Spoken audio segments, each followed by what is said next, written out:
Think about how much of your life is online. I mean, really think about it. Now, what if I told you that the internet we use every single day is just a shadow of what it was supposed to be? That's what we're digging into here. The story of the internet we lost, and maybe, just maybe, how we could get it back.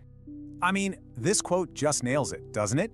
The internet promised us an infinite library. What we got was a shopping mall. And honestly, it's a shopping mall where every move you make is being watched. So how on earth did we get here? Well, to understand that, we have to go way back. All right, let's jump in a time machine and go back to, say, the mid-90s.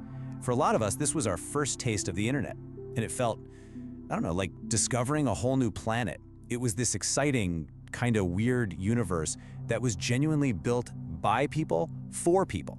Okay, try to picture this. You log on, and that's it. There's no feed, no hidden algorithm trying to guess what you want or, telling you what you should want. If you wanted to find something, you just explored. It was all about your own curiosity. And you could get lost for hours, right? Just clicking from one strange link to the next, tumbling down these amazing rabbit holes. Nothing was locked behind a paywall. The whole philosophy, the whole vibe, was that information should be free for everyone. And here's the part that sounds completely alien to us now. Nobody was tracking your every move. There was no constant data harvesting. Think about that. You were not the product.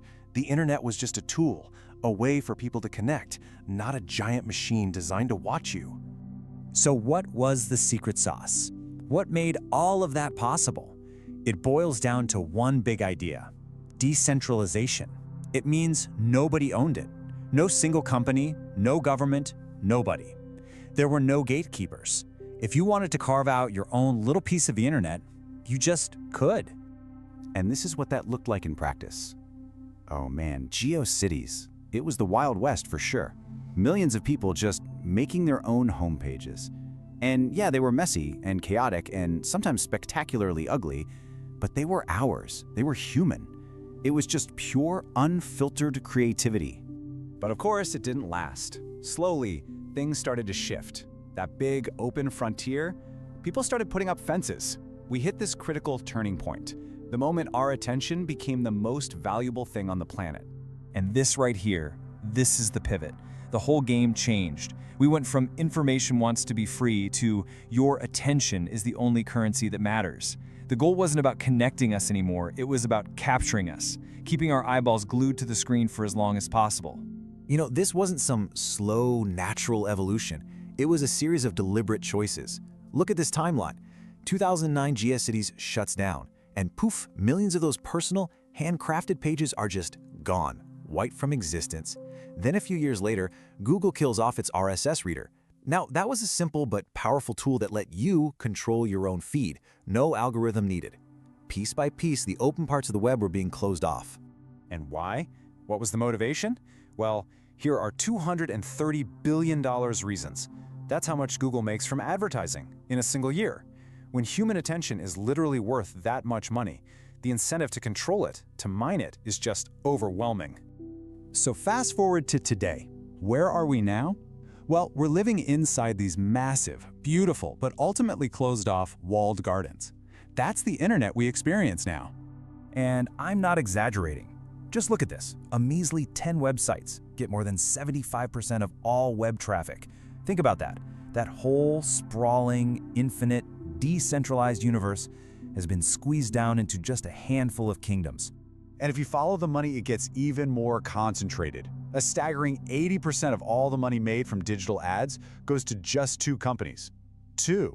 So they're not just the landlords of these walled gardens, they own the entire economy inside them too. So you gotta ask, how do we let this happen? And I think this quote just says it all. We made a trade, a deal. We gave up the open web for convenience, for free shipping, for the little dopamine hit of a like. Okay, but here's the thing. This isn't just a eulogy. This story doesn't have to end here. Because that original dream, that blueprint for a better web, it's not lost. Not at all.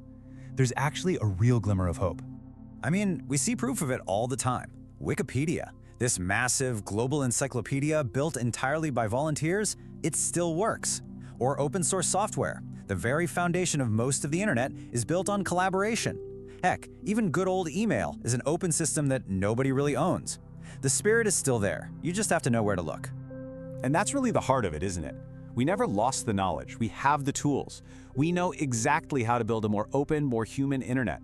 It was never a technology problem. We just stopped choosing to build it that way. So, that leaves us with one last big question. The internet used to be ours. It belonged to the people who used it. The question is, could it be ours again?